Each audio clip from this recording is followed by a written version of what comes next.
ঠিক আছে, হ্যালো। 20 টাকা?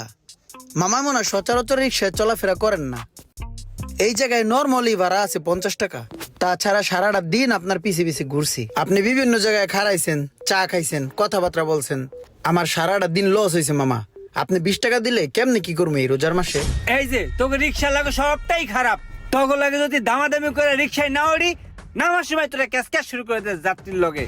এই বেটা সব সময় চলাফেরা করে এখানে 20 টাকা দিয়া তুই আজকে বাড়াচ্ছিস 50 টাকা। আমার কেন দেস না? আবার কস মামা মনে হয় কোনো সময় রিক্সায় চলাফেরা করেন না। এই আমার জ্ঞান দেস? এই তুই কদিন রিক্সা চালাস? হ্যাঁ, কদিন হচ্ছে রিক্সা চালাস? মামা আমি তো লিগ্যাল কথাটাই কইছি, আপনি চিল্লাচিল্লি করতেছেন। তুই আবার আমার মুখের উপরে কথা কস? এই নাম এদিকে আয়, এদিকে আয়। কে তুই মুখে কথা বলি? মারতেছেন। তুই রিক্সা লই আমার মুখে কথা বলি, মুখে কথা বলি, মুখে কথা বলি। ওই ওই রে এমনি মারতাছে কে?